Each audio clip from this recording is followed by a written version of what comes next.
Okay. Hi guys, I'm Eman. I'm an intern, if you do not know me already. And I'm really happy to be giving you guys a session today. I gave it last year, and I actually just finished my pulmonology rotation for 1 month under internal medicine last month. So this is a really nice review for me, and I really, really hope that it's beneficial for you guys. Please feel free to stop me and ask questions. Maybe not in the middle of while we're reading a question for the first time, but after when we're answering it together, feel free to ask questions. And if there's something even I'm unsure about, because sometimes that can happen, we can look at it together, okay? So we're going to cover generally interstitial lung diseases, obstructive lung disease. I didn't know what else to say except olds. Pharmacology, cancers, infections, and then generally differentiation between cardiac and respiratory diseases. There's no specific question for this, but you guys will be able to kind of see it throughout the questions. I did not categorize the questions. I put them randomly because I wanted to mimic how it's going to come in your actual exam as much as possible, because I feel like when you guys know, for example, this is an ILD question, the answer is going to be about an ILD. You guys will not have that privilege in your exam. So it's all mixed, okay? So let's just jump into it. This is the very first question. So is there anyone who would like to read out loud, or would you guys prefer if I read out loud? I wouldn't mind either.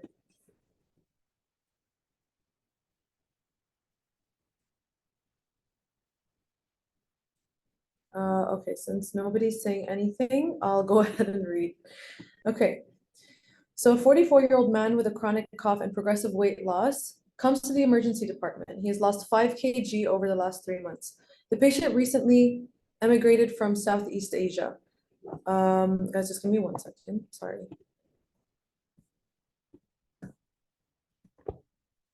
Give me 1 second.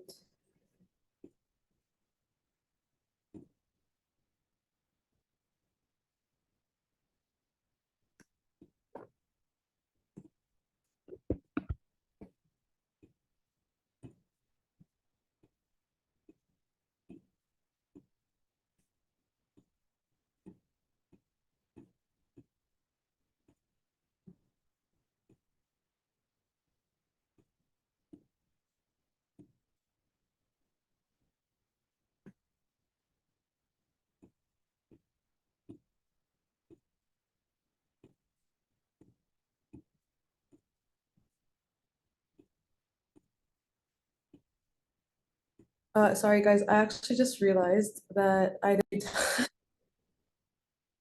Okay. So let's go back to the beginning, to the first question. Sorry about that, guys. Thank you for being patient. Okay. Can you guys see this? Yes, we can. So a 44-year-old man with a chronic cough and progressive weight loss comes to the emergency department. He's lost 5 kg over the past 3 months. The patient recently immigrated from Southeast Asia. Temperature is 37.4 degrees Celsius and blood pressure is 113/70. Pulse is 78 and the respirations are 18 per minute. Chest X-ray reveals an apical left lung infiltrate and sputum gram stain and cultures are negative. However, culture of a lung biopsy specimen grows acid-fast bacilli. Microscopy of the lung specimen is shown below, which I'll show you in the next slide. So which of the following processes is most likely to contribute to the formation of the finding indicated by the arrow? So let's go to the next slide. So what is this over here? Feel free to answer in the chat or out loud. Is it necrosis? It's not exactly necrosis. It is a formation of something. You don't only see it in TB, you also see it in another type of restricted disease. Yes, okay, so Rayouf, please correct me if I'm saying your name wrong. And Tanya, you both got it right. So that is kind of like a giant cell. It is a granuloma, okay? That is a granuloma being formed. So now that you guys are clear of that, let's go back to the question. Which of the following processes is most likely to contribute to the formation of the finding indicated by the arrow? Is it A, activation of CD8 T lymphocytes, B, lymphocyte transformation, fibroblast proliferation, neutrophil infiltration, or cytokine secretion by CD4 T lymphocytes?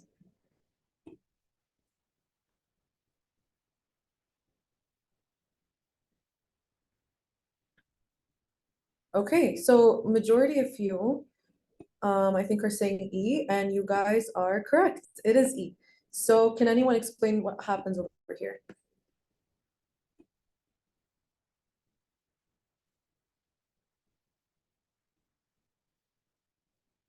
Okay, so basically what happens is CD4 T lymphocytes, exactly, Tanya, good job, will secrete INF gamma, interferon gamma. Interferon gamma will recruit macrophages, and then macrophages basically contribute to the formation of a granuloma. And another interesting thing that you guys will notice is this might actually come in your exam because it has come in USMLE questions, and I know they like to take questions from the USMLE. They might show one of the findings as just hypercalcemia. So why do you see hypercalcemia in patients with TB or sarcoidosis? Basically, patients with granuloma formation. Why might you see hypercalcemia?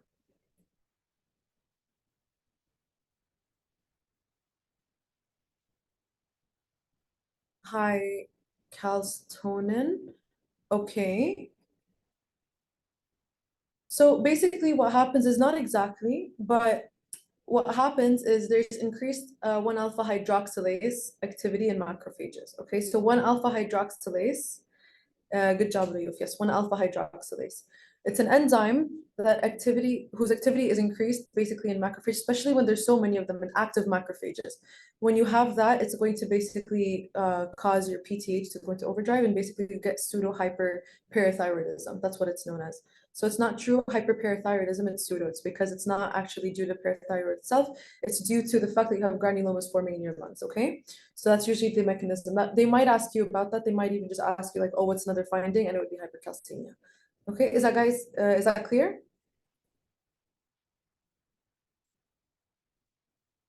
Perfect. Okay. Just want to let you guys know, I don't have explanation slides right now, unfortunately, just because of the time constraint I had today. I was in the hospital for 9 hours. So before I send this to you guys, I will add those explanation slides that you can review. Okay, so just for the sake of this specific session, I'm not going to show those slides because I don't have them ready, but we're going to have it in discussion, okay? What is the difference between necrosis and a granuloma? Honestly, Jude, I'm not entirely sure because I studied that in second year, but I can look into that later and let you know. But necrosis, basically, if I'm not wrong, there's similar mechanisms. But I can look at that later and let you know. But I really don't remember right now. I'm so sorry. But I am happy to look at it later and let you know, okay? But for now, you don't need to know that if that's worth any consolation, okay? So next question. A 71-year-old woman comes to the physician because of a 4-month history of worsening cough and a 4.5 kg weight loss. She has smoked 1 pack of cigarettes daily for 35 years. Physical examination shows wheezing over the right lung fields, and lab study shows serum calcium concentration of 12.5. X-rays of the chest are shown. Which of the following is the most likely diagnosis? So let me show you guys the X-ray first. Ooh, sorry guys. This is the X-ray. Okay, so what do you guys see in the X-ray? Try to describe your findings because that might come as an SAQ. Good, you see a cavity. Cavitation. Perfect. It's the main thing that you see, and then some consolidation around it, right? Yes. I think, is it called positive cell hot sign or something like that? So Because you yeah, can see the border of the heart. yeah, yeah. And over here, you can even see that it's constricted to a lobe. Now, what is your guys' answer?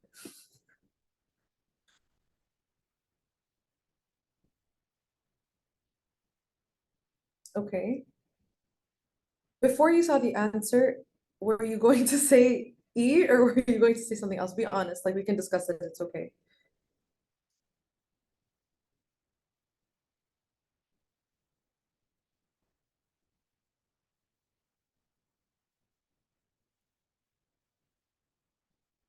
Okay, so your first thought was COPD, which is not an option over here, but generally, okay, you're thinking COPD.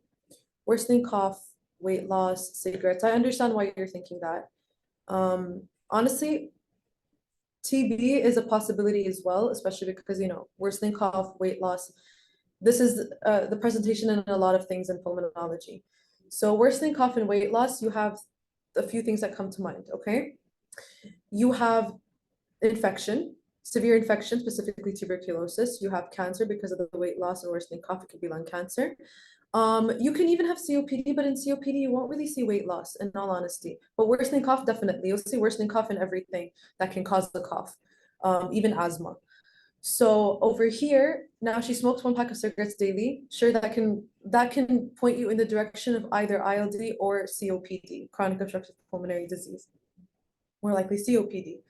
But what is the giveaway over here that this patient might have like a cancer? You guys saw the X-ray, you saw a cavitation, and you also see a high calcium concentration. Now, we just said in TB, you can possibly see a high calcium concentration. It is not necessarily as high, okay? And the reason for this is in a cancer, because you have so many proliferating cells and they're all doing the exact same thing. So in this case, for example, now you guys know that it is a squamous cell lung carcinoma E.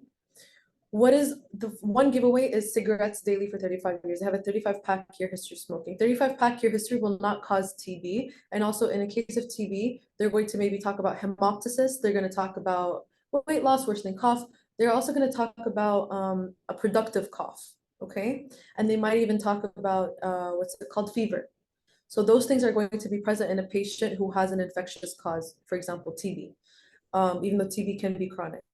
Now over here, yes, serum calcium concentration can be high in both TB and squamous cell lung cancer.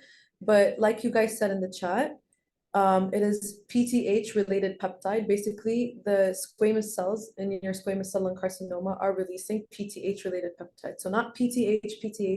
PTH only comes from the parathyroid hormone, but PTH related peptide. So it's called like, it's almost kind of like a paraneoplastic effect, the hypercalcemia, okay? Do you guys understand that? And understand why it's squamous cell and not TB? Or not something else? Perfect, okay. Now, what would you see in, if the answer were to be small cell lung carcinoma, what would the question look more like? What would the patient present with possibly?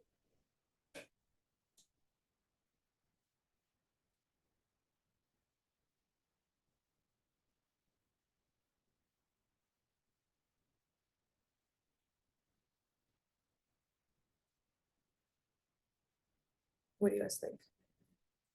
Sure, okay, good. So you might have high ADH, ACTH, SIADH. Also remember that small cells are neuroendocrine. They can, yes, or they can cause Lambert-Eaton syndrome as well. Another thing is small cell lung cancer. They have neuroendocrine secretions as well. You might have facial plethora, you might have flushing, things like that. Okay, so if you see something like that, and then you see also like worsening cough, or you see weight loss, hemoptysis, like blood in their sputum, this is something that you might want to think about as well. Okay, you guys are all correct. Okay, next question. I know some of these are really long, but I wanted to keep them that way because there might be multiple distractors, and it's important to see, you know, all of those things together and then come to an answer at the end and why you came to that answer, kind of to try and improve your reasoning. So a 65-year-old man comes to the physician because of shortness of breath, chest pain, and a cough for 2 days. The pain is exacerbated by deep inspiration. He has a history of congestive heart failure, hypertension, type 2 diabetes mellitus, and hyperlipidemia. Current medications include metoprolol, lisinopril, spironolactone, metformin, and simvastatin. He has smoked half a pack of cigarettes daily for the past 25 years. Temperature is 38.5, pulse is 95, and respirations are 18 per minute. Blood pressure is 120/84. The pulse oximetry on room air shows an oxygen saturation of 93%. Examination shows dullness to percussion and an increased tactile fremitus in the right lower lung field. And auscultation over this area shows bronchial breath sounds and whispered pectoriloquy. The remainder of the examination shows no abnormalities. Which of the following is the most likely cause of these findings? So let's look at the important points. So temperature is 38. They have dullness to percussion, increased tactile ephemeris, specifically in the right lower lung field, bronchial breath sounds, and whispered pectoriloquy. So what do you guys know about these things? What is whispered pectoriloquy and bronchial breath sounds and tactile ephemeris? Let's talk about these three things before we actually say the answer.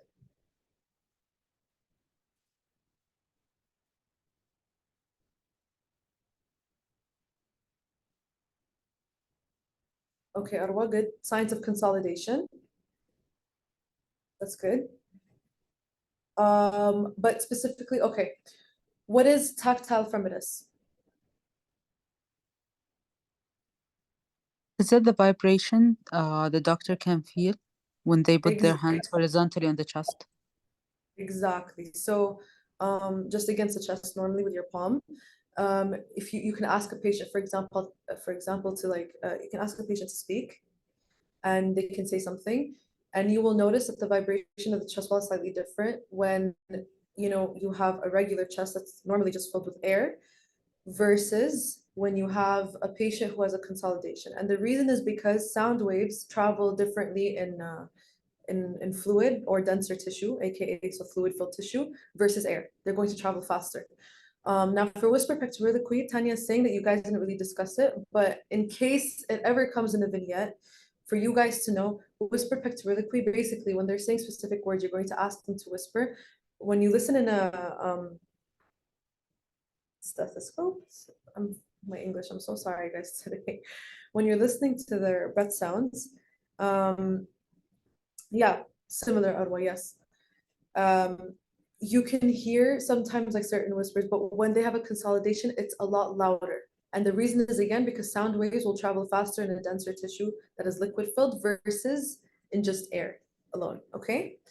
Now dullness to percussion, you guys know normally there's resonance because there's air. If there's dullness, that means that there's something there under, usually due to a mass or due to fluid presence. Okay. So now that we know that, what is the most likely answer or cause of these findings? Okay, so Arwa said A. Anyone else have a different answer? Tanya said B.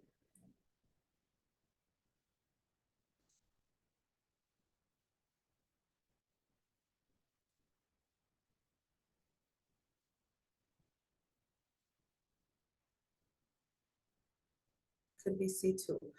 Okay. So I understand some of you guys are saying C, some of you are saying A, and one person said B. Okay, so the answer is parenchymal consolidation. So typically in these patients, they're going to have parenchymal consolidation. That is what's causing these findings. Now, alveolar transudate itself is not the cause of these findings. It is possibly the pathogenesis, okay? So it's just like a matter of the wording of the question.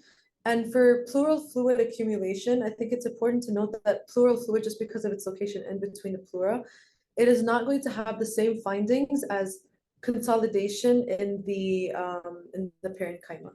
Okay, so accumulation of fluid in the pleura is not going to result in the same findings because your sound waves, for example, in tactile ephemeris, in pectoriloquy, they're not traveling through that fluid. The fluid is only here in the pleura, that's why. But in parenchymal consolidation, they're traveling through the whole consolidation. And another thing is pleural fluid. You might not only see that in the right lower lobe, you might see it in other areas as well because the pleura covers the lungs as a whole, right? So is that clear? Pleuritic Yes. pain.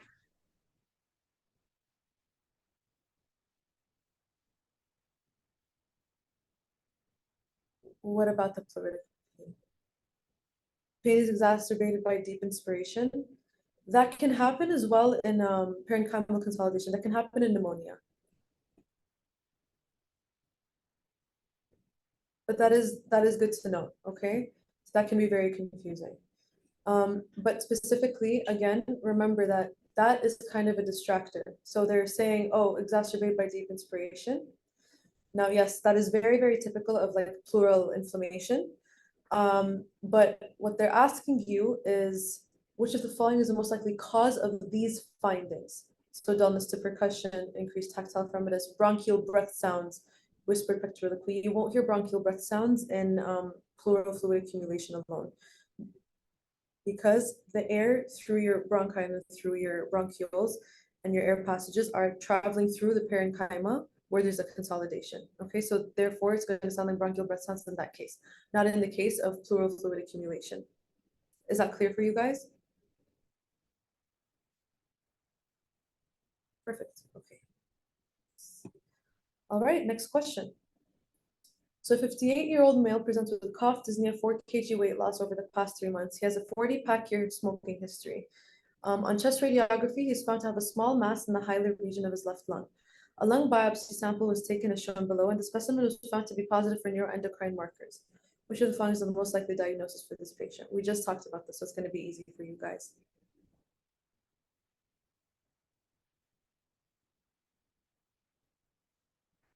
Okay, so majority of you are saying D, which is correct.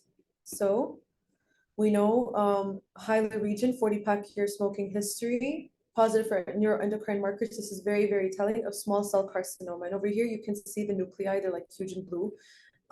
Very, very, very typical for small cell, okay? So good job, this is small cell carcinoma. Now, another thing that can help you figure out which tumor they might be talking about is number one, there's a bunch of things that you can take into consideration in a question. The sex of the patient. So females are more likely to have adenocarcinomas than males. Another thing is the location. Adenocarcinomas, if I'm not wrong, squamous cell carcinomas as well. Most of the time, they are more peripherally set in the lung, whereas a small cell carcinoma is closer to the center. It's more centrally placed in the lung, so closer to the hilar region. Okay, sorry, large cell carcinomas are more also peripheral. Okay, so those are examples of like how you can kind of differentiate. Adenocarcinomas are not common in patients who are smokers. They can happen in non-smoker patients. And all the rest, small cell, bronchoalveolar, squamous cell, these are all higher in smoking patients. Now, the way that you tell in between these three, then okay, you're like, okay, these are all cancers. This patient smoked for a really, really long time, 40-pack year history. Why is it not squamous or bronchoalveolar? Because squamous cell, like we said, we might have other findings. We just had a question on it, I think 2 questions ago. You might have hypercalcemia. Another thing is the location. So I think, if I'm not wrong, guys, please correct me if I'm wrong. Squamous cell carcinoma, if I'm not wrong, usually it's central. It can also be peripheral, but small cell carcinoma usually is always central, usually near the hilar region. And the final giveaway for here is neuroendocrine markers. The fact that neuroendocrine markers are present means that this is a small cell carcinoma, okay? So what are the findings you can have in these patients in a small cell carcinoma if there's neuroendocrine markers?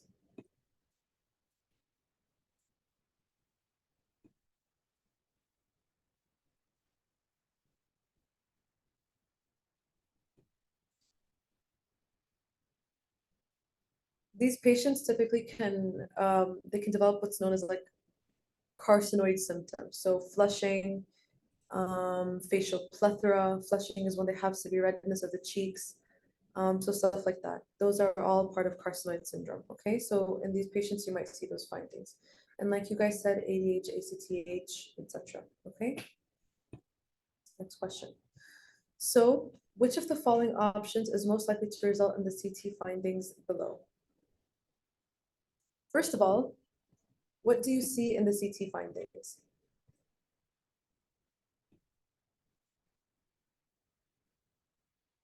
Pleural plaques, okay, good. Okay, good. And pulmonary effusion, good. Good for us, okay. So what is the most likely cause over here? C, good job. So chronic asbestosis. As we know, chronic asbestosis can cause pleural plaque formation, and then specifically mesothelioma formation. Mesothelioma is a horrible cancer of the pleural membranes. And it'll usually look like this, kind of calcified pleural plaques. They'll be very, very evident on CT and very clear as well. And over here, I'm glad that you guys also noticed this pleural effusion. Obviously, because you saw this, the answer cannot be B, pleural effusion only, but had it just been pleural effusion, that's a very possible answer. And if they do that in your exam, you can appeal it. So over here, it's important to note the mesothelioma, or like not necessarily, you have to prove that it's a mesothelioma via biopsy, but the pleural plaques, and this is usually due to chronic asbestosis, okay? Pleural effusion can happen secondary to that due to the inflammation of the pleural membranes, okay? Now over here, I circled where you can see the plaques, especially the calcified ones. And then over here, I drew a line through where you can see the pleural effusion, okay? Is that clear for you guys? Perfect. All right, next question. A 50-year-old male presented to the ER with productive cough and high-grade fever for 5 days. He had a fever of 39 degrees Celsius, tachypnea, and tachycardia. Upon examination, it's cyanosis and poor oral hygiene. Which of the following, image is shown below. So what is the diagnosis?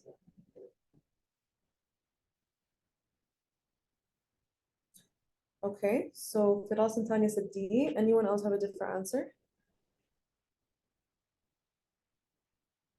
You've said D.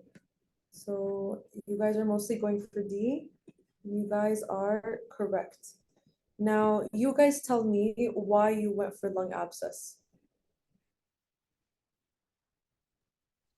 Because it's a cavity that looks like fluid inside, which indicate an aerobic infection, maybe. Good. Fever, fluid level. Yeah, Jude, you both are right. Poor oral hygiene is also another giveaway. And of course, on the CT, you guys can see the fluid air level over here. So good job, you guys got it. Poor oral hygiene, of course, that can lead to a lung abscess because, for example, these patients might not be taking care of it. They might aspirate sometimes. And that will cause abscess formation, specifically because you have a lot of anaerobic organisms in your mouth. And if they enter your lung, they can cause an abscess formation, or they can basically cause an infection, usually aspiration pneumonia. But you can definitely have an abscess like this. Another giveaway is 39.5 degrees Celsius. It's a very high grade fever. Abscesses almost always have a very high grade fever at presentation, and it will stay like that until the abscess is treated and drained. Okay? Clear?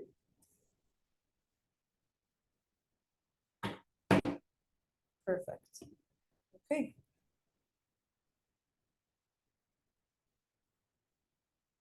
In Q5, could these markings be atelectasis? No. And the reason that I say that is because what is atelectasis? You tell me, Arwa.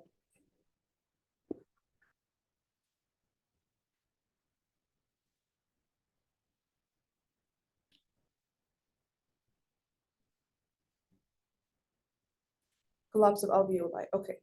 So when you have atelectasis, you're not going to see it as a calcified or dense structure on CT. Usually atelectasis, because it's a collapse of the alveoli, you're creating basically free space in your lung cavity. So you're going to see it as clear black. That's usually what you're going to see it as. So usually atelectasis is not going to show as something that is very opaque on CT. Does that make sense? Okay. No problem. My pleasure. Okay. Okay. This is one of my favorite questions. They're gonna bring this in your exam for sure in some way. So yeah, let's get into it. So a 57-year-old woman presents due to a 4-month history of a productive cough productive of frothy, light yellow sputum and worsening breathlessness. The cough is now present throughout the entire day. 1 year ago, she had a similar episode of cough lasting 4 or 5 months but did not seek medical treatment. What immediately do you know from this?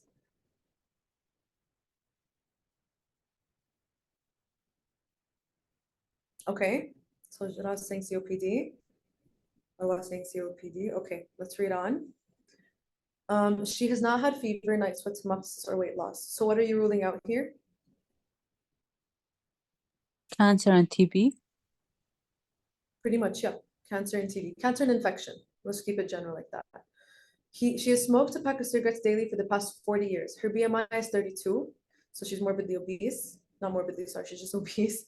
Her temperature is 36.7 degrees Celsius. Pulse is 90, respirations are 23. Blood pressure is 134/78. The pulse oximetry on room air shows an oxygen saturation 92%. Scattered expiratory wheezing and rhonchi are heard throughout both lung fields. Pulmonary function testing is most likely going to show which of the following findings. So let's go through these one by one. First, try and get to your answer, and then I want you guys to put in your answer, and then we'll discuss. So, okay, DLCO is the diffusion capacity for carbon monoxide.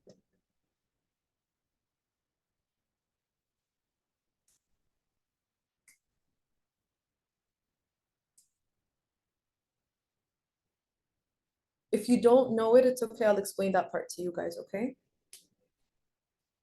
But try to get to an answer and then let's discuss. Okay, so two of you are saying E. Okay, Arwa said A. Anyone else have any other answer or want to add on?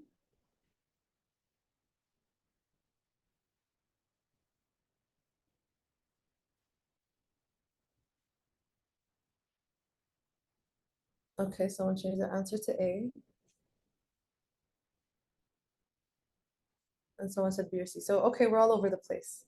I like this for now. Okay, so you guys are all giving me different answers. Most of you have said A. So, and two of you have said E. So let's see. Okay, so what is FEV1?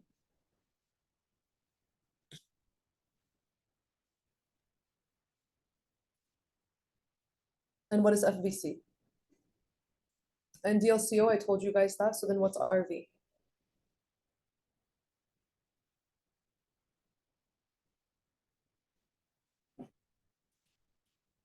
Great. Okay, so FEV1 is the forced expiration or first expiratory volume in 1 second. Perfect. FVC is a forced vital capacity. So everything that your lungs can breathe out. And your RV is residual volume. And your DLCO is the diffusion capacity for carbon monoxide. Now, what I'm going to tell you guys about this really quickly is generally it is decreased in patients with emphysema and even slightly in patients with pulmonary embolism. Now, DLCO, what is it? What it is basically is they will measure the carbon monoxide in your blood after you inhale it, okay? And they want to measure the diffusion capacity. And the reason for that is because they want to see, remember in the diffusion capacity, you have your alveoli and then you have your vessel right there, right? There's no space, there's literally two cells in between. Your alveolar cell, your type 1 pneumocyte, if I'm not wrong, and then your the vascular cells, okay? That's literally it. So the diffusion capacity, there's a certain quantity, sorry, there's a certain number for it from the get-go, right? For any normal or healthy patient, inshallah. Now, when you have increased tissue, for example, if you have fibrosis or something, that can affect your diffusion capacity for carbon monoxide. Another thing is if you have emphysema and you have these pleural blebs and they're popping open, now you don't have those alveoli anymore to actually deliver the carbon monoxide into your vessel. So it's going to be decreased. Do you guys understand that concept?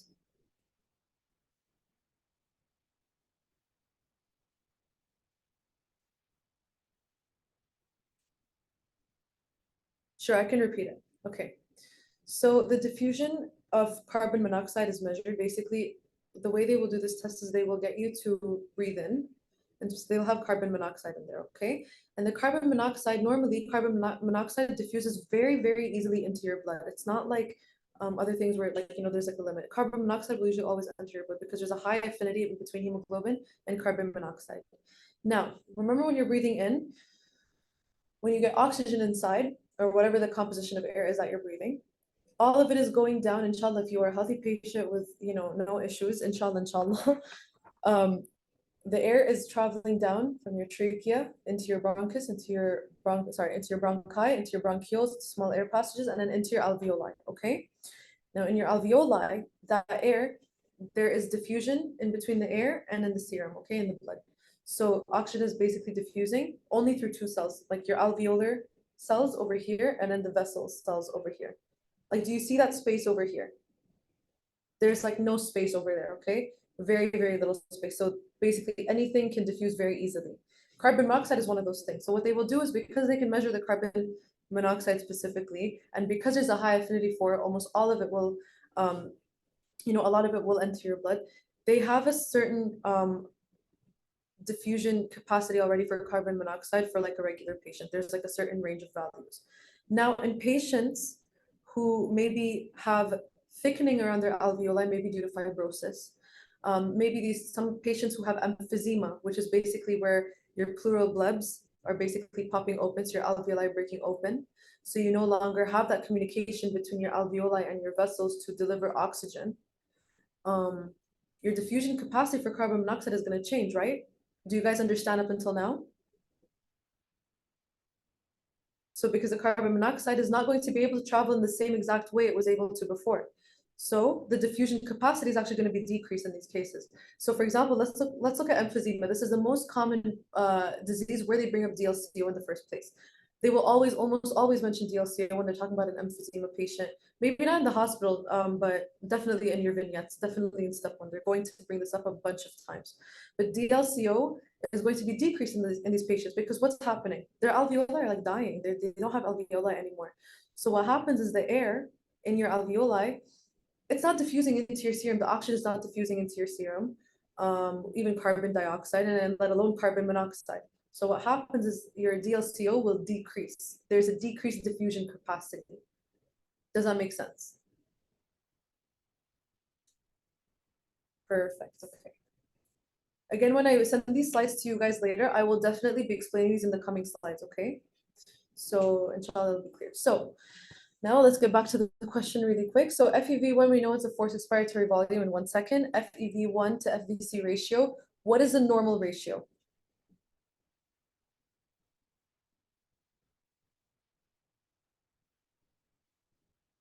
0.8.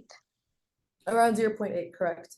So typically, if you have more than that, it is either restrictive or normal. If you have less, it is, if you have less than, especially 0.7, or if you have between 0.7 and 0.8, it's obstructive. Usually, when you're around 0.7 or lower, it is definitely an obstructive picture. Now, in the hospital, when you guys will see this, inshallah, next year in internal medicine, you don't only look at your FEV1 to FVC ratio, because sometimes I can tell you one thing, but you have to look at their you have to look at their forced vital capacity and everything else individually as well. Okay, because those values might be normal, and then it's just the ratio that kind of looks a little screwed up, but it's not in reality screwed up. So they might just be normal. So in this case, for example, now we know that in this patient, she's had worsening breathlessness and a cough that is also worsening, and it's productive of frothy light yellow sputum. And one thing that I wanted someone to point out is 1 year ago, she had a similar episode of cough lasting 4 to 5 months. So what does that tell you? There's a specific type of obstructive lung pattern.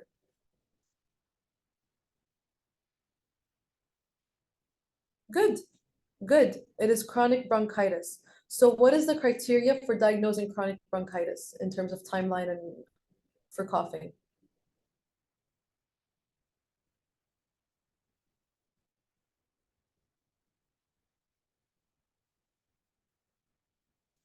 Persistent cough for 3 months, consecutive coughs for 3 months in the last 2 years. Perfect. In the last 2 years, not three. Maybe you said two. I'm sorry if I misheard three. Perfect. 3 consecutive months and 2 consecutive years. So 1 year ago, lasting 4 to 5 months. So at least 3 consecutive months. Okay. So this is chronic bronchitis. So chronic bronchitis is obstructive, right? Even smoking, etc. Everything is kind of pointing towards obstructive, especially expiratory wheezing and bronchi. Now, if you know that it's obstructive, then what do you guys expect over here? So what is the FEV1 going to be? You can say it out loud, you can type it. Reduced, decreased, good. Now the FEV1 to FVC ratio, what is it going to be?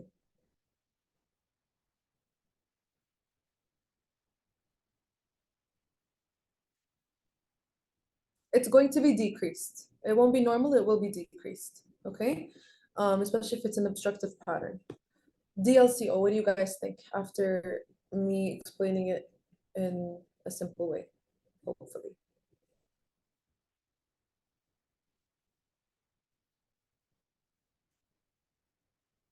Why are you guys saying decreased? What's your reasoning for that?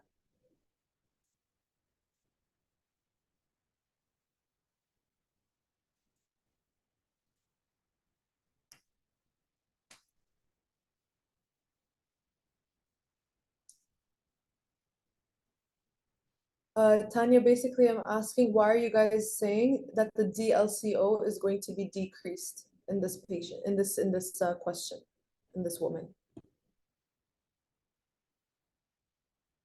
Okay, Firas, VQ mismatch, less surface area. Sure, but where does a VQ mismatch happen? In chronic bronchitis or in something else? So you're not wrong. DLCO in a person who has VQ mismatch will be decreased, most likely. But what does that have to do with her?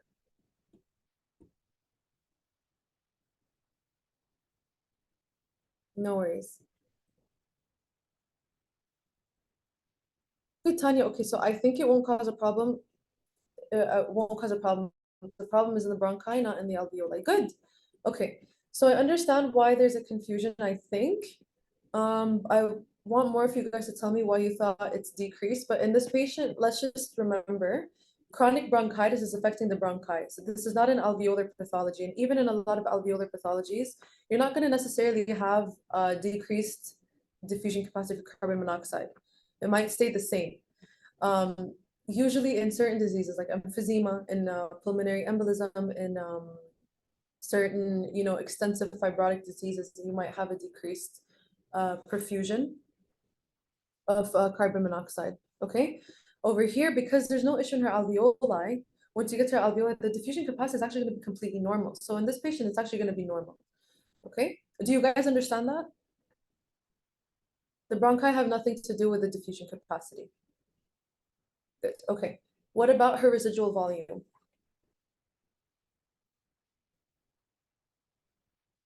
Increased, good, increased. I think that's pretty clear. We all know that in COPD or in obstructive lung disease, it's going to be increased.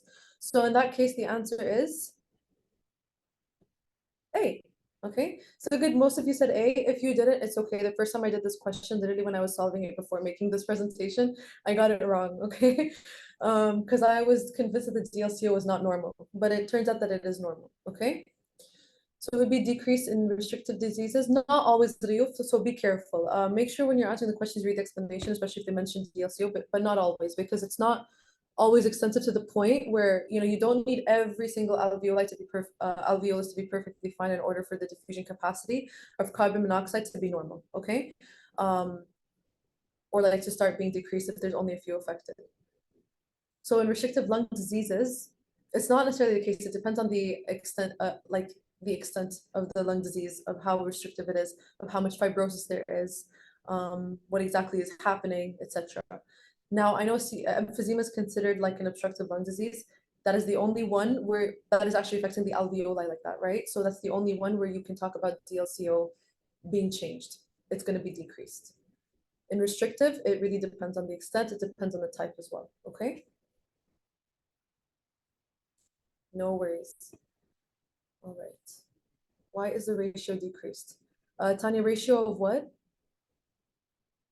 I'm sorry, maybe you were asking and I missed it.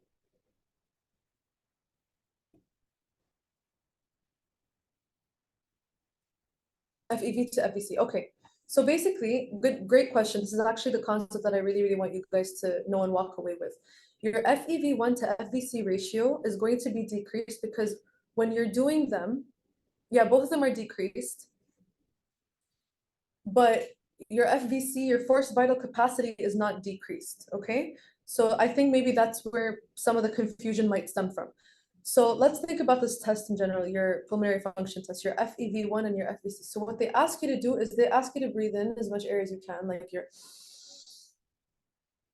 and then what they're going to do is they're going to ask you to as fast as you can, just breathe out. Okay, so like, and what they're doing is they're measuring how much air you're breathing out in the first second. Your forced expiratory volume, 1 in 1 second, okay? And then your forced vital capacity is all the air that you can let out of your lungs in total. Okay, now why is the FEV1 decreasing in these patients? Because in obstructive lung diseases, there's usually constriction of your airway tract, okay? At the level of the bronchioles, bronchi, upper respiratory tract, but usually at the level of the bronchi. There is constriction. So what happens when you have constriction like this?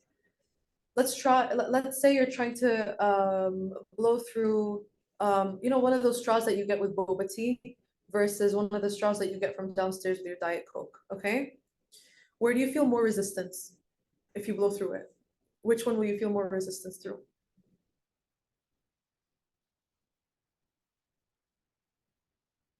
And the narrower one. Good. Exactly. You're going to have more resistance in the narrower one. So what happens is there's a lot of resistance. So it's difficult for the air to actually exit when they're trying to breathe out because there's constriction due to multiple reasons. Maybe it's asthma, so maybe it's smooth muscle. Maybe it's due to inflammation, due to chronic bronchitis, etc. Right? So their FEV1 is going to be decreased. Now, when you have their forced vital capacity is not actually decreased. It's normal. They're going to have normal air, like the capacity that their lungs can hold is actually going to be fine. So what happens is when you actually do this test, the FEV1 in the first second, because there's resistance, less air is coming out, but over their whole forced vital capacity, which is normal, you just have a lower FEV1. That's why you're going to have a decreased ratio. So let's just say maybe in normally for patients who do not have an obstructive lung disease, or for people who do not have an obstructive lung disease or obstructive problem, what's going to happen is they're going to breathe out FEV1 like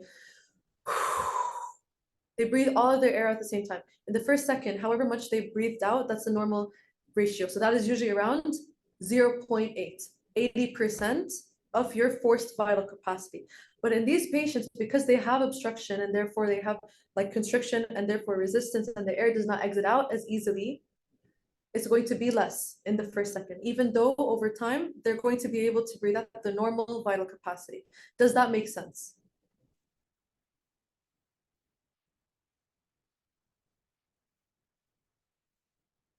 Perfect, okay. And the residual volume is going to be increased. Why? Because again, because of that constriction, because of obstruction, there's a lot of air trapped inside your lungs now, okay? So there's going to be a higher residual volume, okay? I really, really hope that's understandable. If you guys have any other questions, like let me know about that. Is that all clear?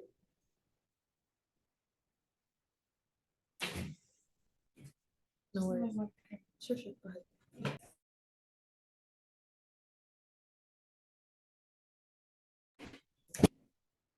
Perfect. All right. Okay, then let's move to the next question. All right. A 78-year-old woman has a 2-day history of productive cough, shortness of breath, and fever. She has hypertension, type 2 diabetes, and hyperlipidemia. She does not smoke, drink alcohol, or use illicit drugs. She appears ill and is not able to say more than a sentence without resting for a while. Her temperature is 38.6. Pulse is 105. Respirations are 35. The blood pressure is, there's supposed to be a slash there, it's 110/72. Her pulse oximetry on room air shows an oxygen saturation of 89%. On pulmonary examination, crackles and decreased breath sounds are heard at the left lung base. The remainder of the physical exam shows no abnormalities.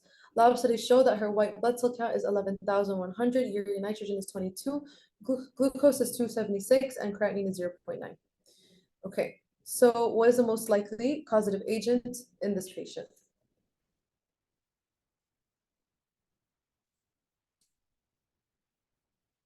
Okay, D.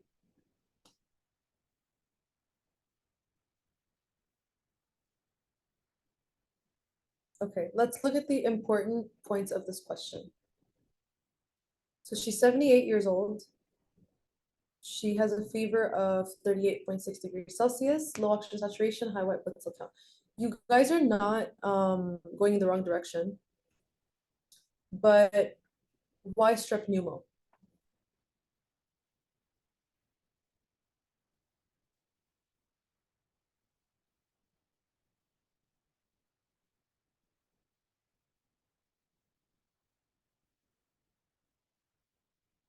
most common organism of community-acquired pneumonia. Correct. However, in this patient, there's one detail that I want you guys to pay attention to, which is her age. So yes, Tanya, like the presentation is typical pneumonia, you're right. But look at her age. So with her age, would you still say necessarily that she has strep pneumo?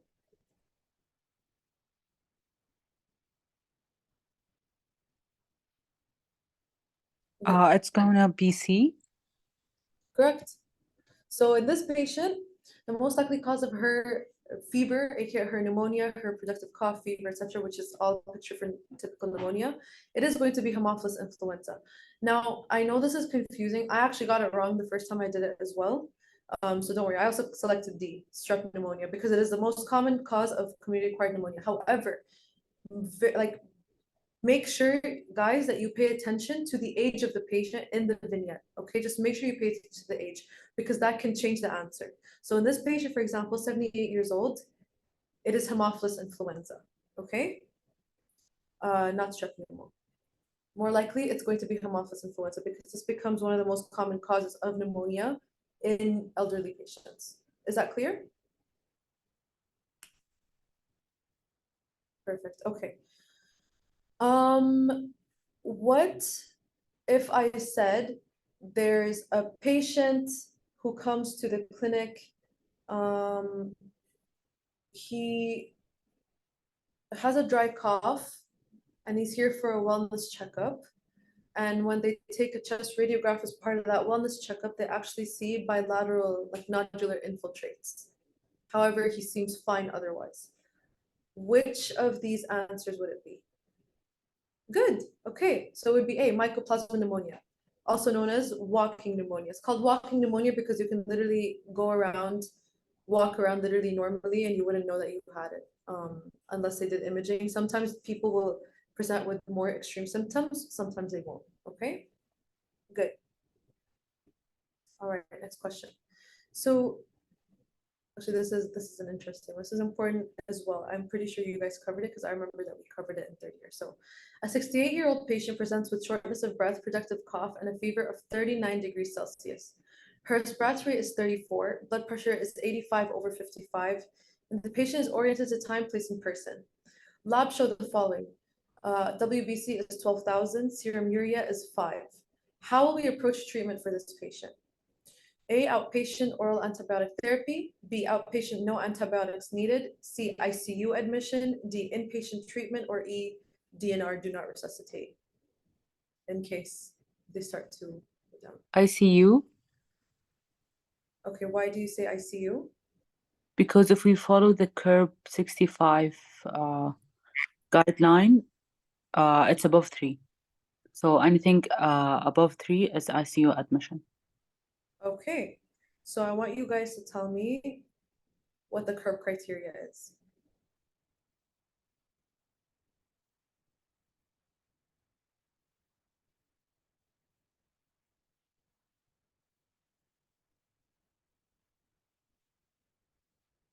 Okay, so let's like break it down so it's faster for you guys to answer.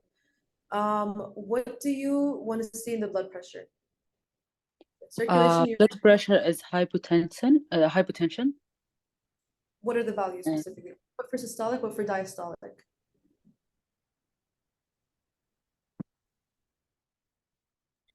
Below 90 for systolic and below 100 for diastolic.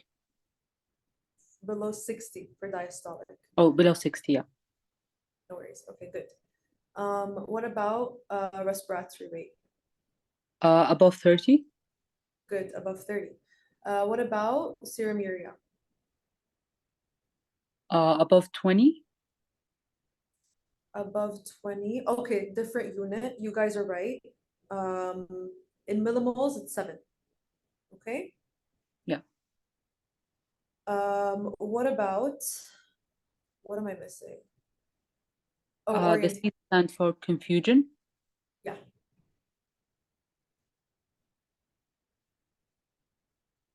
So what about this patient? And the age is above 65, so. Okay, great. So you guys said ICU admission, right? Yes. Okay, so let's look at the curve criteria and this one together and let's count, okay? And ignore that for now, just give me 1 second because maybe I might have marked it down wrong. So let's look at them one by one. So confusion, there's no confusion, right? So let's just put it as 5 for now. Or 0 actually, no confusion. Serum urea is greater than 7 in this patient. No, it is 5, right? Respiratory rate is greater than 30. Blood pressure is less than 90 and less than 60, systolic and diastolic. Age is greater than 65. Yes, so that is 3, okay? Now in these patients, hospitalization is definitely indicated, and in a score of 3 or higher, yes, you would consider ICU level of care. So I marked it down as hospitalization alone, but in this patient, you might have to do ICU admission as well. So over here, actually, I will change it for you guys. Usually, obviously, in real life, sorry, my bad. What just happened? Sorry. Let me bring it back.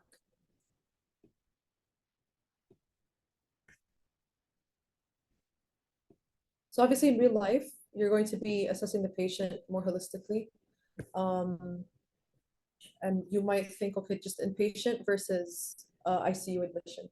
Now, ICU is definitely, if you start deteriorating, right? You would have to move to the ICU. So over here, I would go for ICU admission for you guys, just to stay safe for your exam. Because if it's 3 or higher, then just go for ICU admission. You don't need to say inpatient admission, okay? So good job, guys. Also good, you guys got it pretty quickly. Remember last year we had to work on that a little bit sometimes, I think, if I'm not wrong. Any questions about that?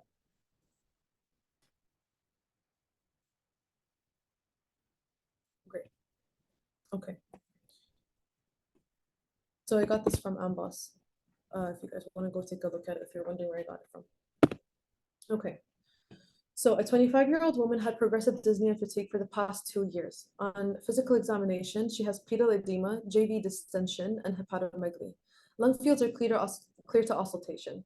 And the chest CT scan shows right heart enlargement, and the cardiac catheterization is performed, and the pulmonary arterial pressure is increased without grading to cross the pulmonic valve, and no shunts are noted. A transbronchial biopsy is performed, and a microscopic examination shows plexiform lesions of peripheral pulmonary arteries with striking smooth muscle hypertrophy, causing marked luminal narrowing. What is most likely to cause her pulmonary disease?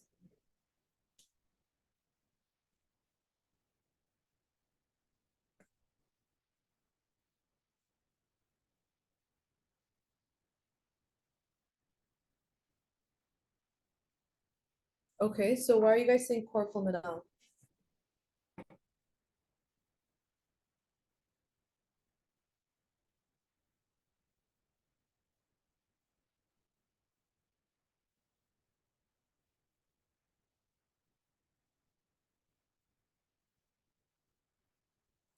Someone tell me what is cor pulmonale exactly?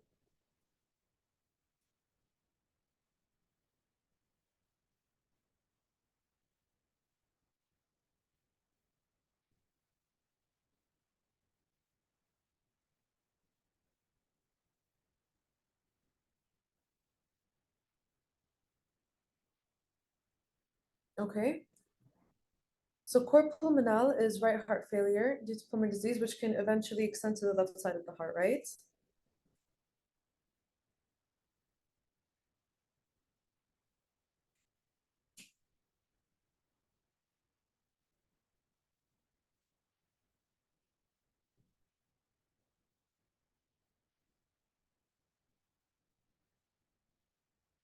So, okay, let's look at the bolded words over here. So, pedal edema, JV distension, hepatomegaly, right heart enlargement, pulmonary arterial pressure is increased, plexiform lesions of peripheral pulmonary arteries, smooth muscle hypertrophy, luminal narrowing. So think simpler. What is this? Pulmonary hypertension because of the presence of the plexiform lesions. Perfect. So it's pulmonary hypertension, okay? Core pulmonale will present differently. They won't be focusing on these specific points in the question if it's core pulmonale. They will talk about long-standing, for example, right-sided heart failure, pulmonary hypertension, etc. And now her ejection fraction is reduced. That's where you're going to think like, okay, this is not just pulmonary hypertension, because pulmonary hypertension should not necessarily be affecting your regular ejection fraction as much, okay? So do you guys understand that? Your buzzword in this question, plexiform lesions of peripheral pulmonary arteries, okay? That basically looks like this. So they're like thinly walled capillaries that are surrounding your other pulmonary vasculature. And it's basically kind of like a shunted blood supply or increased blood supply, right? Because of the hypertension. The pulmonary hypertension can lead to core pulmonalia, possibly, but that's not what the question is asking. But it can definitely lead to complete heart failure. Do you guys understand that?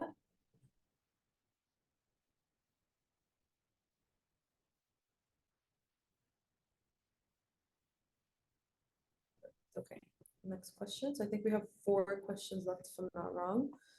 All right, so a 28-year-old presents with sudden shortness of breath after getting off a flight back home. She currently takes oral contraceptive pills and ibuprofen for occasional headaches. Which of the following is likely to present in this patient?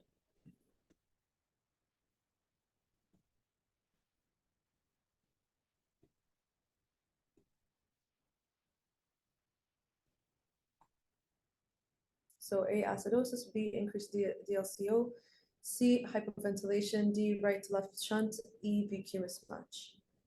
Okay, so you guys are saying E, and that is correct, VQ mismatch. So how did you guys, what is a VQ mismatch?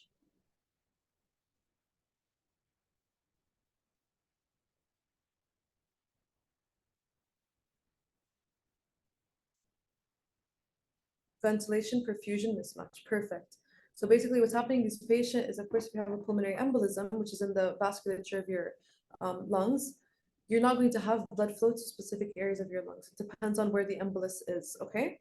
So what happens is there's no perfusion, but there is ventilation. So the ventilation is there, but the perfusion is not. So therefore you call it ventilation perfusion mismatch.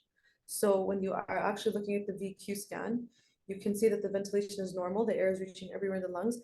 However, the perfusion is not reaching everywhere in the lungs. It's not going everywhere to every part of the lungs that it should be.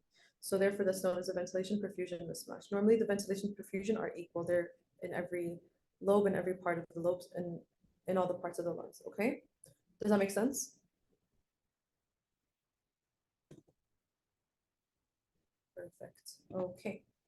So this is what it's going to look like. So for example, let's just say this part of the lung is affected. When they do a VQ scan, V is going to show up all over, but the Q is going to show up all over here and then only over here in the healthy part of the lung that is receiving blood. Okay. Great. And usually pulmonary embolism. So in this patient, why did we think that she might have a pulmonary embolism? What are like the giveaways?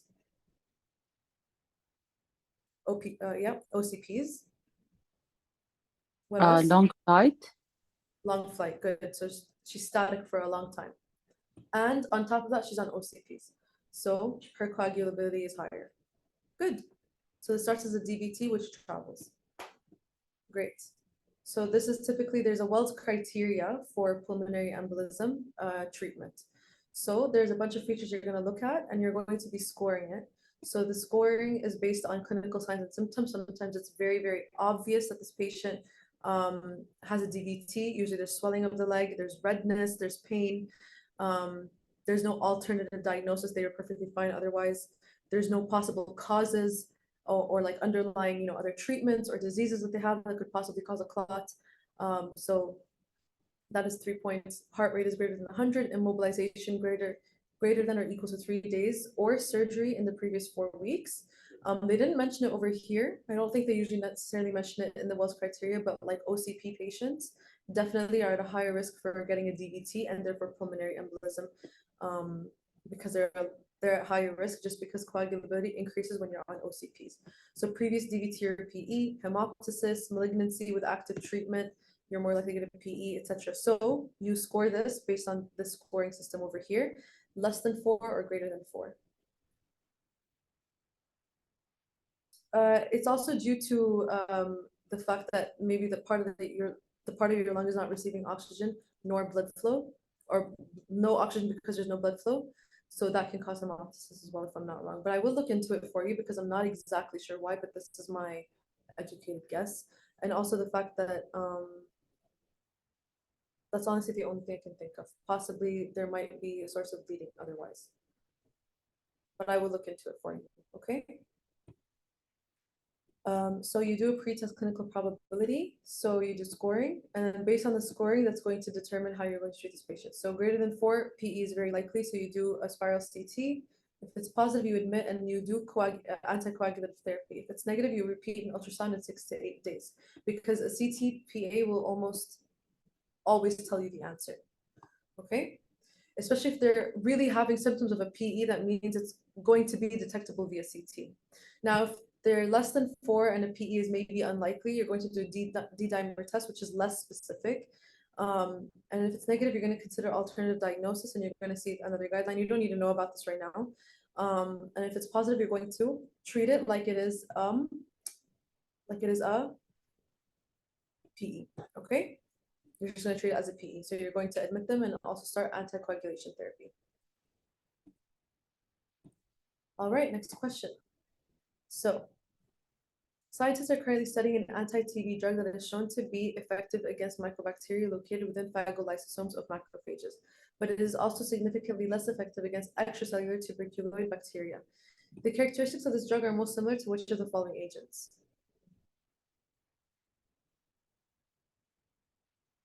What do you guys think? A, isoniazid, rifampin, ethambutol, pyrazinamide, streptomycin. This is a tough question, but I think it's nice to review mechanism of action. Okay, so someone said C, ethambutol. What else? Any different answers?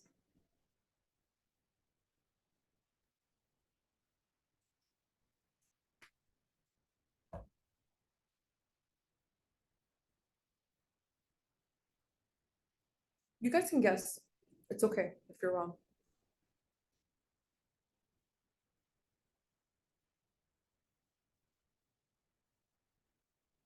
Okay, so change your answer to A. All right, let's see. So it is actually pyrazinamide. Now, pyrazinamide, because it's converted into pyrazinic acid, and then which happens in an acidic environment. And macrophages have an acidic environment, but extracellular, there's not an acidic environment. So therefore, it is effective against intracellular macrophages, which is also why you add it to the RIPE regimen, because it's not going to necessarily kill the extracellular bacteria. It's going to kill the bacteria that are already within the macrophages, and not all the other drugs can do that. They have to be able to reach the bacteria in order to actually act on the bacteria. That was just like a little thing that I wanted to bring up to you guys in case they do bring it, because it is important to know that it does act in an acidic environment, and macrophages do have an acidic environment, usually because macrophages are trying to fight off things and break things down. Okay, does that make sense? Perfect. Okay, I know it's not the easiest question, but I did want to include it in there because sometimes they can throw you a curveball. Okay, so do you guys know the mechanism of action for the rest of RIPE?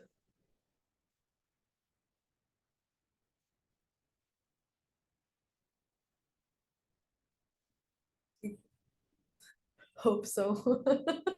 Me too. I hope you guys do. Okay, so there's generally the RIPE regimen for TB patients, and you usually give it for 3 to 4 months. Okay, so rifampin, isoniazid, pyrazinamide, ethambutol. Okay, so if I asked you, a patient was diagnosed with tuberculosis and he's receiving his RIPE treatment regimen, but he complains about tingling sensation and numbness in his fingers and his toes. Which drug is causing that?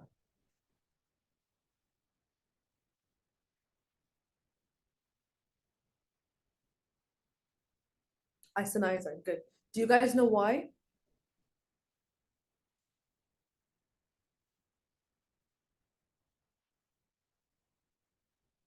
B6 depletion, good job, Tanya, great. B6 depletion. B6 depletion or deficiency will cause neurologic symptoms, and typically it'll manifest as neuritis, peripheral neuritis. Okay, if I asked you, there's a person taking the right regimen for TB and the color of the urine changed. Which drug was it? Rifampicin? And they're complaining about it too. Okay. Now, which of these drugs do you want to give with caution in children?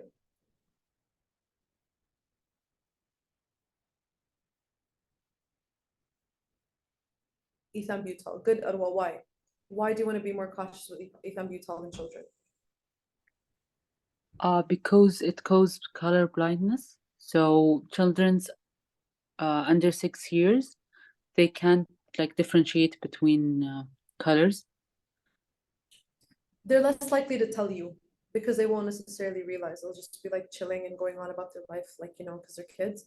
So they won't be able to tell you the way adults will. So by the time there's like, you know, too much, or maybe there's like toxicity or something, they can't really tell you. So that's why you have to give it with caution in kids. But in adults, usually can report it very easily, like, oh, like I'm, you know, my color vision is not the same anymore. So that's the main thing. Optic neuritis. Good job, Tanya. Okay. Next question. I think in total there are 15. So I think after this there's 2. Okay, so 63-year-old man comes to the physician because of shortness of breath and swollen extremities for 2 weeks. He had excessive night sweats and 4 kg weight loss over the last 8 weeks. He had an anterior MI 3 years ago. He's type 2 diabetes and hypertension. He immigrated from Indonesia 4 months ago. He works in a shipyard. He has smoked 1 pack of cigarettes daily for 48 years. He has everything. This man is coming with everything. BMI is 18, his temperature is 38, pulse is 104, respiratory rate is 20, and BP is 135 over 95. Examination shows generalized pitting edema. There is JV distension, hepatomegaly, and paradoxical increase in JVP on inspiration. Chest X-ray shows bilateral pleural effusion, patchy infiltrates in the right middle lobe, and pericardial thickening and calcifications. Which of the following most likely explains the patient's symptoms?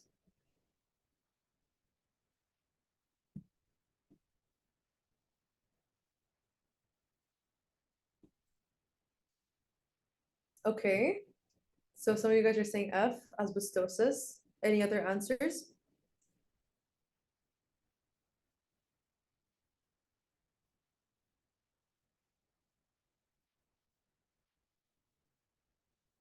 Tanya said TB. Okay, any other answers?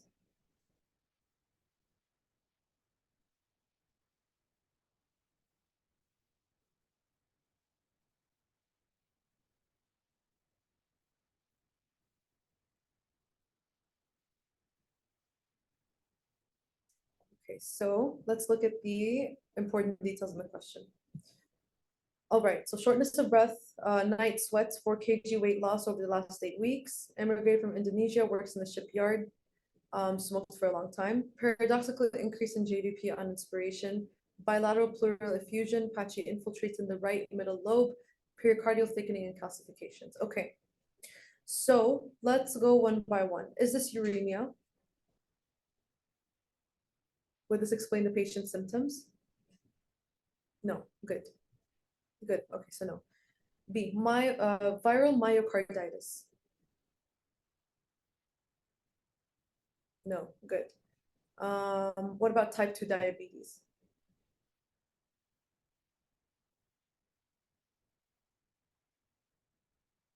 No, good, okay. TB.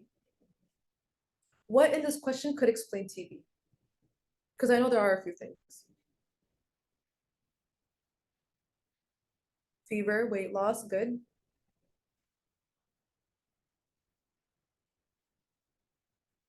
Indonesia, Southeast Asia, yeah.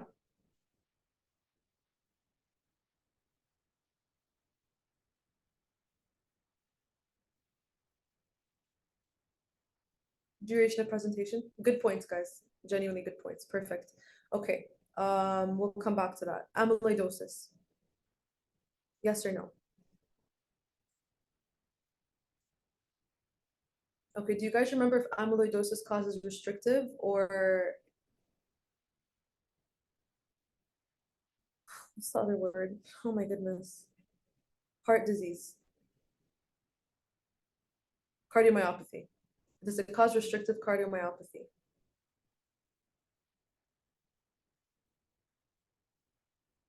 So over here, if you see paradoxical increase in JVP on inspiration, why don't you say it's amyloidosis in this case?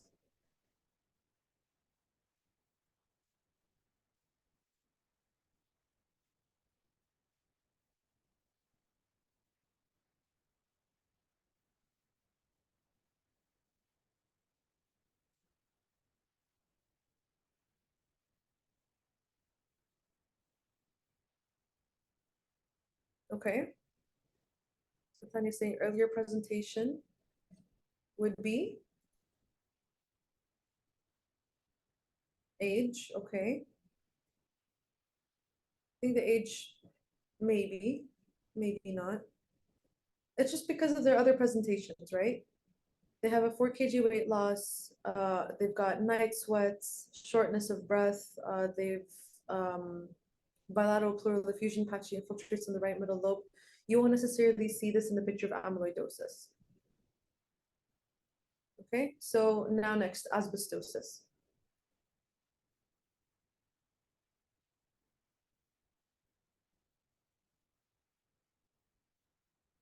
Yes or no? I understand why you guys, some of you said asbestosis at first, perhaps. Okay, and then lastly, let's get back to that. Post-myocardial infarction syndrome. No. Okay, good. So we've ruled out almost everything besides TB and asbestosis, okay? Good, it's too late for that. Good. So between TB and asbestosis, there's certain things pointing you towards TB. So for example, 4 kg weight loss, night sweats, immigrated from Indonesia 4 months ago. And then the other thing that I do want to point out is the paradoxical increase in JVP on inspiration. Also, the patchy infiltrates right middle lobe.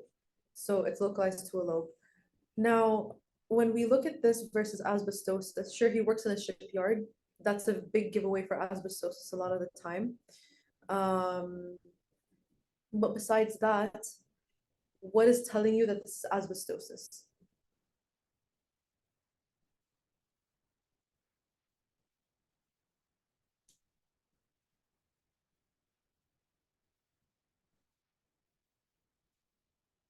Just the occupation, right? The only thing in this in this question that can tell you that this is asbestosis is the occupation. He works in a shipyard. Cool.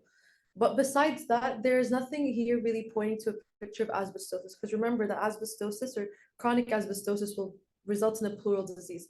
And over here, they're not describing a pleural disease. Over here, what they're describing is bilateral pleural effusion. The pleural effusion can be due to multiple things. But pleural wall thickening is a different thing, but they didn't mention that over here, right? So that can be a little tricky over here in this question. Patchy infiltrates in the right middle lobe. That won't happen due to asbestosis most of the time. That'll happen due to other reasons. So in this case, the answer is TB. And one important thing to remember is in patients who have had silicosis of any kind or who are exposed to silica or silicates, and asbestos is a silicate, they are more prone to developing TB infection because silicates mess with phagolysosome formation. Okay, that might be a question that comes up. That question has come up in different practice question banks. So that's an important thing to know that in these patients, and there's more things pointing towards TB as a whole. So yeah, sure, shortness of breath, 4 kg weight loss, night sweats and 4 kg weight loss. This could have been due also to malignancy, but malignancy is not an option over here, right?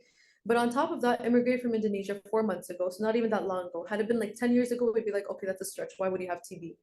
Unless it was like latent. He works in a shipyard, so that's telling you maybe he's exposed to asbestos, maybe it's asbestosis, but when you read later on, paradoxical increase in JVP on inspiration. So Quickly, guys, tell me, what does that mean? Paradoxical increase in JVP on inspiration. When does that happen?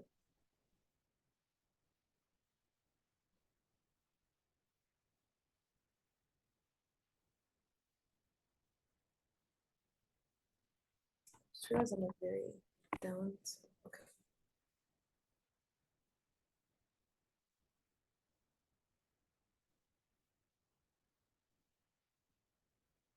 And restrictive heart failure. Okay, yeah. So basically, when you have constrictive pericarditis or restriction of heart wall movement, you can't, the filling is not the same, right? So what happens in that case?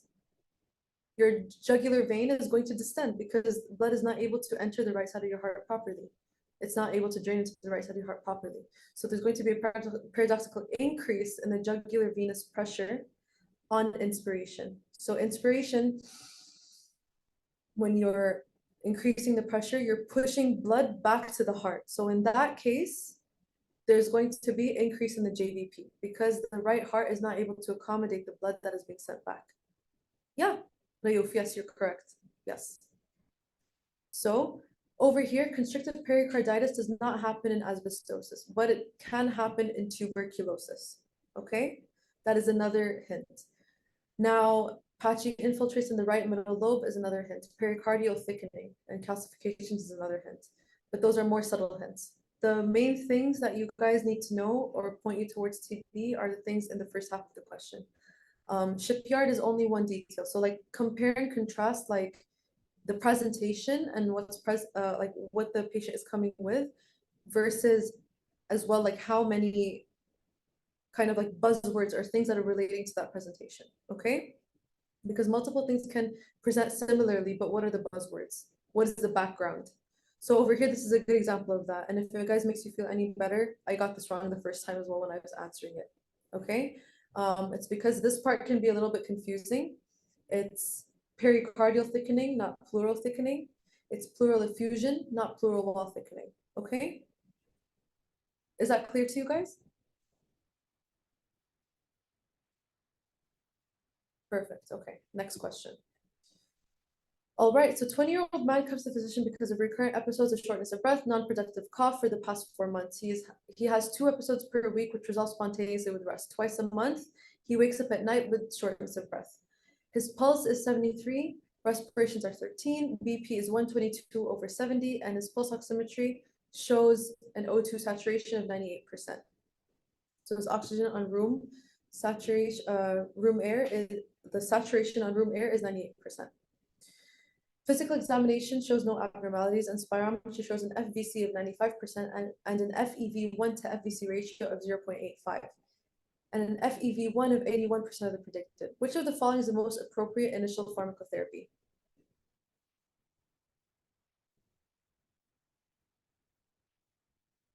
What do you guys think? So A, albuterol inhaler, B, fluticasone inhaler, C, oral montelukast sodium, D, cromolyn sodium inhaler, E, mometasone inhaler and oral zafirlukast, or F, salmeterol inhaler. Okay, Jara, why F?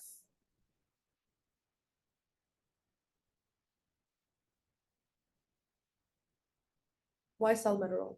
Okay, so some of you are saying A, albuterol, short-acting beta antagonist.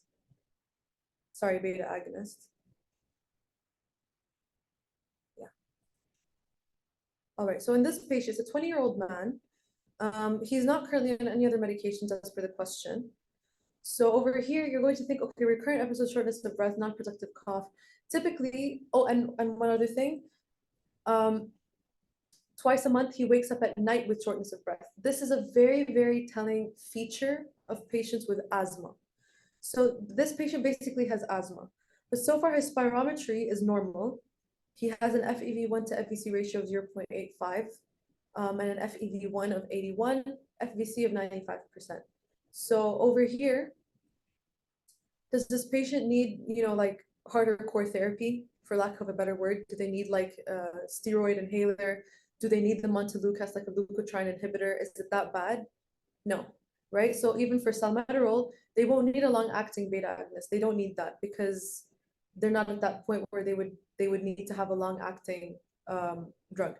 Over here, the answer is A, albuterol inhaler. You guys are correct. So usually you'll see this even in your friends because a lot of people here have asthma.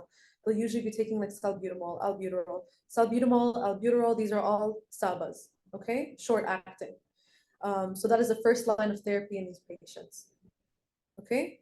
So and that is what the question is asking. Which of the following is the most appropriate initial pharmacotherapy? Always pay attention to the wording in that very last sentence, aka the actual question, because that will guide your answer. Sometimes there might be more than one correct answer in terms of like how you treat it, how you treat the case that's being described in the question. But sometimes, for example, there's a difference in between what is the initial treatment, what is the curative treatment. Those two are very, very different things. Do you guys understand what I mean? Fluticasone inhaler is, for example, when they continue to still have bouts of asthma. For example, they have airway restriction. It's evident that they also have allergy. For example, fluticasone it's a corticosteroid. So you want to give it with caution. You don't just want to give out corticosteroid inhalers to anyone because it can cause atrophy.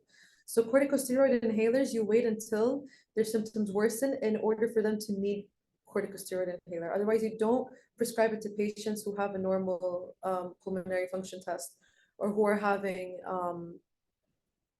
symptoms over a period of time, but there's a lot of other factors. But you don't need to give a patient like this who is coming initially corticosteroid inhalers. When they have worse bouts, when they have really, really bad episodes, that's when you can start to introduce more of these, like fluticasone inhaler. Usually you'll see people with the blue and the purple inhaler. The purple one is the fluticasone inhaler and stuff like that, okay?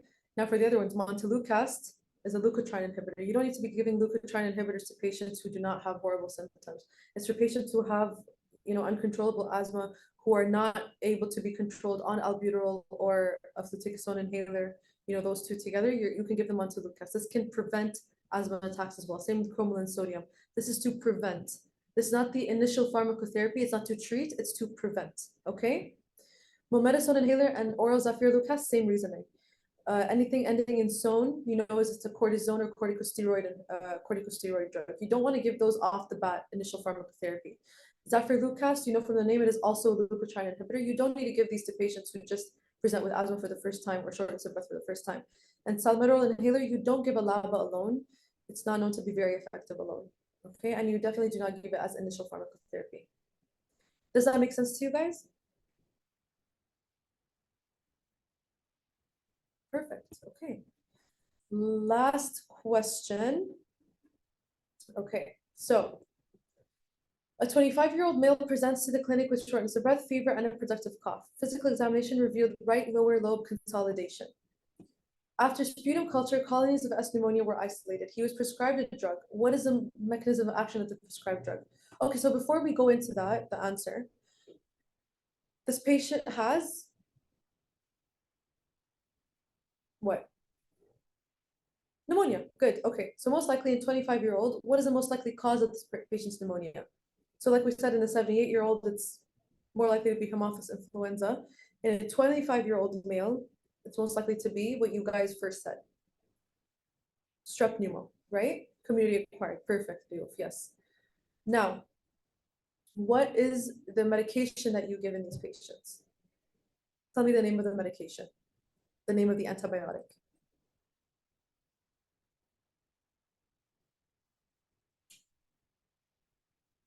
Or tell me the class. Okay. You can give a penicillin, you can give a cephalosporin, right? So, good, augmentin, yes. And augmentin specifically is amoxicillin with clavulanic acid, beta-lactamase inhibitor, right? So, good job, guys. Amoxicillin is it's in the family of penicillin. So, like you guys said correctly, oh, sorry. The answer is C, inhibits cross-linking of peptidoglycans. Correct. You guys are correct. And do you guys understand that?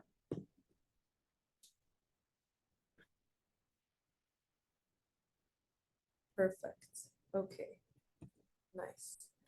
All right. That's all I have for you guys today. I will definitely make sure to put the explanation slides, and some of them might go into a little bit more detail, especially about the questions that you guys asked. So please, to the two of you who asked me a question, because there's been a lot that's been said in the chat and I did not screenshot your guys' question, please just like email me or text me on WhatsApp. Text me on WhatsApp, I'll see it earlier. And just re-ask me the questions that you guys had, okay? I'm more than happy to answer them and I'll include it in the explanations. And thank you guys and good luck. Study well so you can take care of these patients in the future. And that's all I have for you guys today. This is my contact information. If you guys have any questions at all, please genuinely feel free. I will answer as soon as possible. I check my email all the time and I check my WhatsApp all the time as well, specifically for your guys' questions or if anyone has any questions, okay? These were my sources for the questions. If you guys want to go ever and like, practice on your own, I highly recommend the UWorld PDF for the US Assembly Step 1 and the Amboss QBank if you guys have access to it as well, okay? And you guys can scan the QR code. This was provided by the academic team for feedback. And please be honest. Tell me what I can improve on. And I apologize if I was slow in anything today. I had a really long day. And inshallah, I'll just give you guys better in the future. Okay, so thank you guys so much. I really appreciate it. Thank you. So I'll just leave this up for like a minute.